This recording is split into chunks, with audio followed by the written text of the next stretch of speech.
the men. So that here you say you're 2 pounds over right now? Yeah. How good is that? Oh my God, bro! I feel like it's a normal week for me. I worked out Monday. I sparred on Monday. Hit weights. Normal week. Was that what your weight has been kind of constantly throughout Nah, camp? I did the whole training camp at 85, Okay. and then just gradually coming down and just making it easy. Yeah. Well, this fight is going to be different than the Wonder Boy fight. Wonder Boy had to get bigger. I had to be a brick wall in front of him. This fight, I'm going to be elusive, move, and it's showtime, baby. Right, you gave Mike a bit of a beating out there, which you deserve that. He gets paid for that. Yeah, he came out with his hands up, sort of looks a little bit like Nate himself. Is there a message in there we can read into? Nate, Biggie's one of my main sparring partners. I mean, he's a big dude, 200 pounds plus. I don't want to say that, maybe not. But, he emulates, he did Wonder Boy for me. He just did Nate Diaz. He pretty much does all my camps with me. So, great sparring partner, great training partner for me.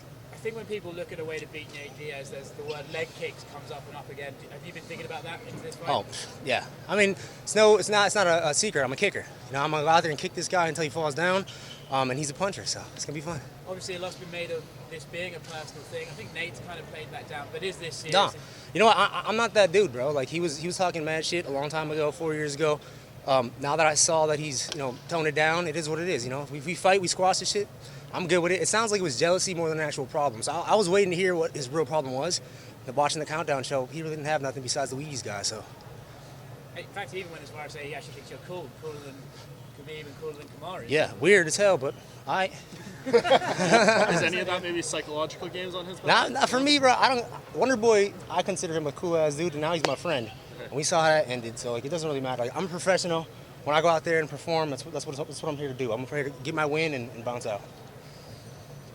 How is it going from an opponent like Wonder Boy, who's so nice, to Nate, who's obviously trying to sell this fight a bit? Man, I had more interaction with Wonder Boy than Nate, and I haven't heard nothing from Nate. I love that though. I'm not that dude that needs to talk and sell fights. Like we both, our styles sell fights. He bleeds, he comes straight forward. I bleed, I come straight forward. That's all that matters. And how much do you think this fight is better at 170, where both of you aren't cutting the extra weight? I love it because it's a true fight now. Like we're not over here trying to do a weight competition at 55 and see who looks better. I'm fighting him in my natural weight class. I sparred Monday, so I'm ready. Do you think 3 rounds is more beneficial for you? Nah, I wanted this to be a 5-round fight, man. I don't think I need that, but I wanted it to be a 5-round fight because just the animosity and the tension that's been there for so fucking long, man. Like I remember I did an interview in 2015 about this, and same exact shit popping up. Were you surprised when they offered him to you? First it was McGregor, and I was like, let's do it in Madison Square Garden. Something fell off with that, and then popped up Nate, and I was just like, okay, we'll see what happens. And then he signed the contract, and we're here, so It's happening. Anything could happen between now and fight night? Well, anything could happen, but I get paid regardless. I'm here. Did you sign to fight Conor, or was it just something No, that was it was just mentioned, yeah. They're like, Madison Square Garden, I'm like, fuck yeah, put me on. Yeah. Do you think this fight maybe sets you up for that one? I don't really matter, man. Like, for me, I'm fighting the best in the world. Nate's one of them guys, and I think he has a huge name, and he's definitely a tough dude, man. Even though me and Nate have our problems, I respect his game. Like, he's a fan favorite fighter. He's going to come and try to fight me. He's not going to try holding me down for 15 minutes and sneak over a decision. So I respect that about him. But at this point in my career, bro, there's so many good guys out there, man. There's so many good guys, and I'm in the mix, and I'm in the matrix where I feel good as fuck. What happened with the Conor fight? Why'd that fall? Don't know. I don't care. Honestly, they said send the contract. I sign them. I show up. So I haven't pulled out of a fight since Josh Thompson. That was a long fucking time ago.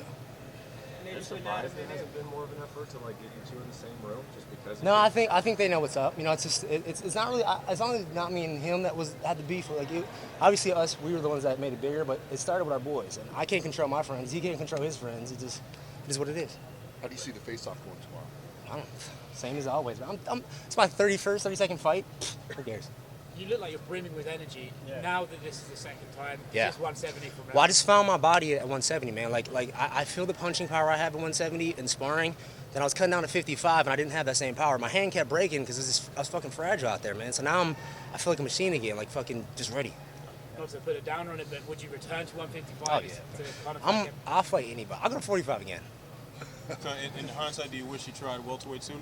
Nah, I think everything happened for a reason, and obviously I'm getting older and getting bigger and stronger. That has to come later in my career, and I had a long career already. I'm only 32 when I had 12 years in this game, and it's been a long time already. So I think I'm transitioning perfectly into this 170 weight class. All the attention's on this weight class, and you put my name, you put Nate's name in there, it just makes that much funner. Let's rewind. You would go back to 145? I'm lying now. Hell no. The way I feel right now is how I'm supposed to feel. Like when I was making my run at 155, I felt like this. Energy, excited to do this. Like I'm blessed that you guys have these cameras in my face and want to interview me. And then you cut that weight and you're just like an irritated ass, miserable person, man. And you don't. That's not me. I'm not a miserable person. I enjoy this. This is my passion. And not just my job, my passion. Nate's how a do you get fan that answer? favorite, but he's been out a minute. Where do you think a victory would put you in the welterweight division? Nate's a fan favorite, huh? Nate is fan favorite because one fight, Conor McGregor. Before that, he beat Michael Johnson. He lost to everybody at 155. He had two fights at 170. Got his ass whooped. Like, so for me, it's just like I gotta remind everybody who the fuck I am. So is Nate more popular than he is good?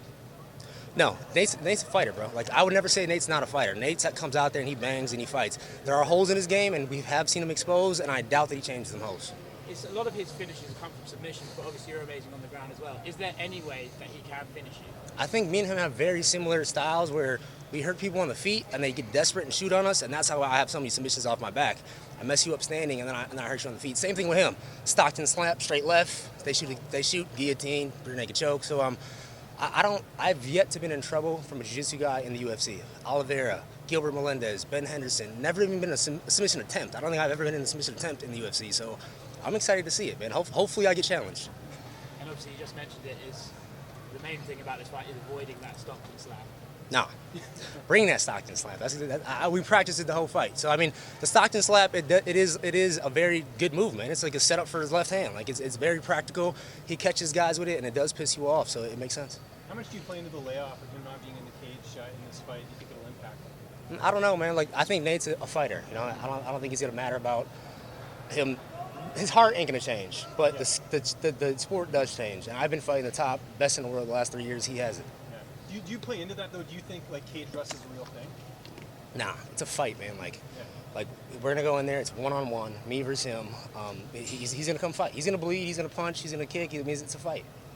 What do you think it is that makes him so popular? It's Conor McGregor fight. Oh, actually his style too, man. You know what? If we didn't have beef, like I flavor that style. He's a real ass dude. You know what I'm saying? Like if he doesn't like you, he don't like you. And I respect that about him. There's a lot of fake ass fighters in the UFC that they talk shit behind your back, and I don't like that shit. We got time for one more, guys. Do you think you put the beef behind you after this fight, or is it something do you think that sort of just keeps going on? Man, honestly, I thought there was real beef, but based on what I just saw, it just sounds like it was jealousy, man. So like on my end, after this fight's over, it's squash.